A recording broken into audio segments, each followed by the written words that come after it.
Good morning. Hope that you slept well. Thank you for joining me today.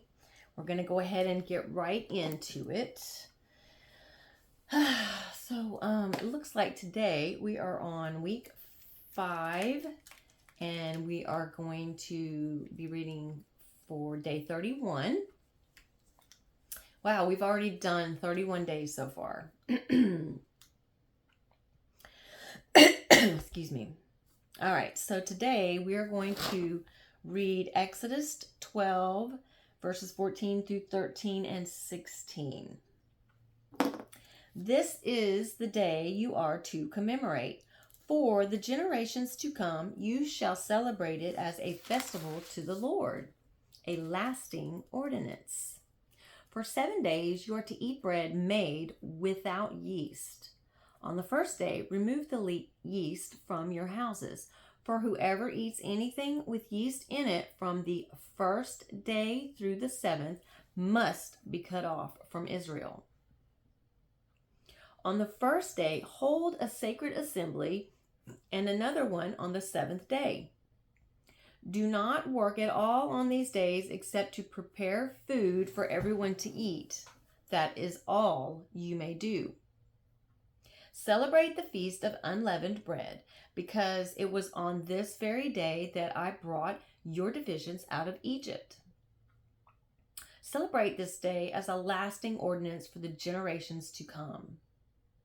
In the first month you are to eat bread made without yeast from the evening of the 14th day until the evening of the 21st day.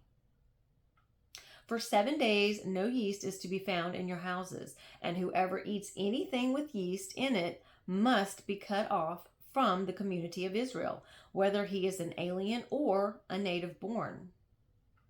Eat nothing made with yeast. Wherever you live, you must eat unleavened bread. Then Moses summoned all the elders of Israel and said to them, Go at once and select the animals for your families and slaughter the Passover lamb. Take a bunch of hyssop, dip it into the blood in the basin, and put some of the blood on the top and on both sides of the doorframe. Not one of you shall go out the door of his house until morning. When the Lord goes through the land to strike down the Egyptians, he will see the blood on the top and sides of the doorframe, and will pass over that doorway, and he will not permit the destroyer to enter your houses and strike you down. Obey these instructions as a lasting ordinance for you and your descendants. When you enter the land that the Lord will give you as he promised, observe this ceremony. And when your children ask you, What does this ceremony mean to you? Then tell them, It is the Passover sacrifice to the Lord, who passed over the houses of the Israelites in Egypt and spared our homes when he struck down the Egyptians. Then the people bowed down and worshipped. The Israelites did just what the Lord commanded Moses and Aaron. At midnight, the Lord struck down all the firstborn in Egypt, from the firstborn of Pharaoh, who sat on the throne, to the firstborn of the prisoner, who was in a dungeon, and the firstborn of all the livestock as well. Pharaoh and all his officials and all the Egyptians got up during the night, and there was loud wailing in Egypt, for there was not a house without someone dead. During the night, Pharaoh summoned Moses and Aaron and said, Up, leave my people, you and the Israelites. Go worship the Lord as you have requested. Take your flocks and herds as you have said, and go, and also bless me. The Egyptians urged the people to hurry and leave the country. For otherwise, they said, we will all die. So the people took their dough before the yeast was added and carried it on their shoulders in kneading troughs wrapped in clothing. The Israelites did as Moses instructed and asked the Egyptians for articles of silver and gold and for clothing. The Lord had made the Egyptians favorably disposed toward the people, and they gave them what they asked for. So they plundered the Egyptians. The Israelites journeyed from Ramesses to Succoth. There were about 600,000 men on foot, besides women and children. Many other people went up with them, as well as large droves of livestock, both flocks and herds. With the dough they had brought from Egypt, they baked cakes of unleavened bread. The dough was without yeast because they had been driven out of Egypt and did not have time to prepare food themselves. Now, the length of time the Israelite people lived in Egypt was 430 years. At the end of the 430 years, to the very day, all the Lord's divisions left Egypt. Because the Lord kept vigil that night to bring them out of Egypt, on this night all the Israelites are to keep vigil to honor the Lord for the generations to come. The Lord said to Moses and Aaron, "These are the regulations for the Passover. No foreigner is to eat of it. Any slave you have bought may eat of it after you have circumcised him. But a temporary resident and a hired worker may not eat of it. It must be eaten inside one house. Take none of the meat outside the house. Do not break any of the bones. The whole community of Israel must celebrate it.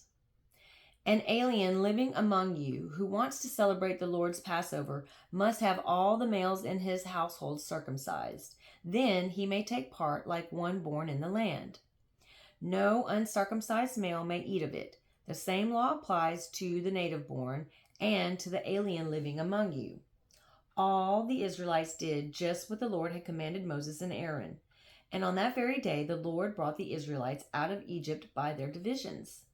The Lord said to Moses, Consecrate to me every firstborn male. The first offspring of every womb among the Israelites belongs to me, whether man or animal." Then Moses said to the people, "Commemorate this day, the day you came out of Egypt, out of the land of slavery. Because the Lord brought you out of it with a mighty hand. Eat nothing containing yeast. Today, in the month of Abib, you are leaving. When the Lord brings you into the land of Canaanites, Hittites, Amorites, Hivites, and Jebusites, the land he swore to your forefathers to give you, a land flowing with milk and honey, you are to observe this ceremony in this month. For 7 days eat bread made without yeast, and on the 7th day hold a festival to the Lord. Eat unleavened bread during those 7 days. Nothing with yeast in it is to be seen among you, nor shall any yeast be seen anywhere within your borders. On that day tell your son, I do this because of what the Lord did for me when I came out of Egypt. This observance will be for you like a sign on your hand and a reminder on your forehead that the law of the Lord is to be on your lips. For the Lord brought you out of Egypt with his mighty hand. You must keep this ordinance at the appointed time year after year. After the Lord brings you into the land of the Canaanites and gives it to you as he promised on oath to you and your forefathers, you are to give over to the Lord the first offspring of every womb. All the firstborn males of your livestock belong to the Lord. Redeem with a lamb every firstborn donkey, but if you do not redeem it, break its neck. Redeem every firstborn among your sons. In days to come, when your son asks you, what does this mean? Say to him, with a mighty hand the Lord brought us out of Egypt, out of the land of slavery. When Pharaoh stubbornly refused to let us go, the Lord killed every firstborn in Egypt, both man and animal. This is why I sacrifice to the Lord the first male offspring of every womb and redeem each of my firstborn sons. And it will be like a sign on your hand and a symbol on your forehead that the Lord brought us out of Egypt with his mighty hand. Now we're going to go on to New Testament, Matthew chapter 20, 29 through 21, verse 22. As Jesus and his disciples were leaving Jericho, a large crowd followed him. 2 blind men were sitting by the roadside, and when they heard that Jesus was going by, they shouted, Lord, Son of David, have mercy on us. The crowd rebuked them and told them to be quiet, but they shouted all the louder, "Lord, Son of David, have mercy on us." Jesus stopped and called them. "What do you want me to do for you?" he asked. "Lord," they answered, "we want our sight." Jesus had compassion on them and touched their eyes. Immediately they received their sight and followed him. As they approached Jerusalem and came to Bethphage on the Mount of Olives, Jesus sent 2 disciples, saying to them, "Go to the village ahead of you, and at once you will find a donkey tied there with her colt by her. Untie them and bring them to me. If anyone says anything to you, tell him that the Lord needs them, and he will send them right away." This took place to fulfill what was spoken through the prophet. "Say to the daughter of Zion, see, your king comes to you, gentle and riding on a donkey, on a colt, the foal of a donkey." The disciples went and did as Jesus had instructed them. They brought the donkey and the colt, placed their cloaks on them, and Jesus sat on them. A very large crowd spread their cloaks on the road, while others cut branches from the trees and spread them on the road. The crowds that went ahead of him and those that followed shouted, "Hosanna to the Son of David! Blessed is he who comes in the name of the Lord. Hosanna is the highest." When Jesus entered Jerusalem, the whole city was stirred and asked, "Who is this?"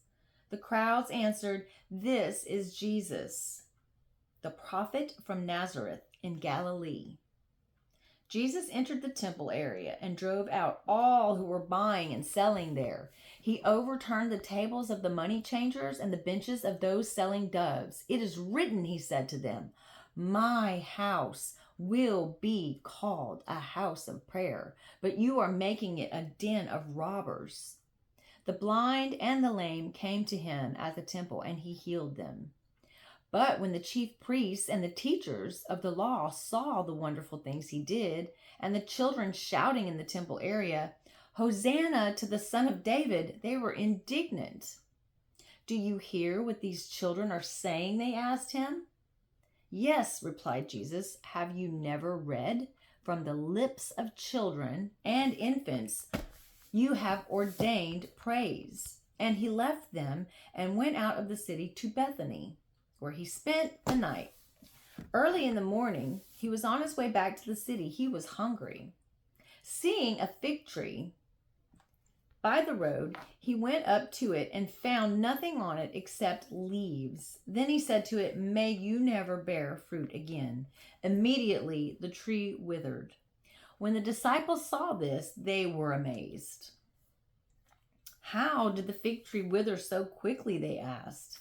Jesus replied, "I tell you the truth. If you have faith and do not doubt, not only can you do what was done to the fig tree, but also you can say to this mountain, 'Go, throw yourself into the sea,' and it will be done. If you believe, you will receive whatever you ask for in prayer." And now we're going to read Psalms 25, verses 16 through 22. "Turn to me and be gracious to me, for I am lonely and afflicted. The troubles of my heart have multiplied. Free me from my anguish. Look upon my affliction and my distress, and take away all my sins. See how my enemies have increased and how fiercely they hate me. Guard my life and rescue me. Let me not be put to shame, for I take refuge in you. May integrity and uprightness protect me, because my hope is in you. Redeem Israel, O God, from all their troubles." Proverbs chapter 6, verses 12 through 15.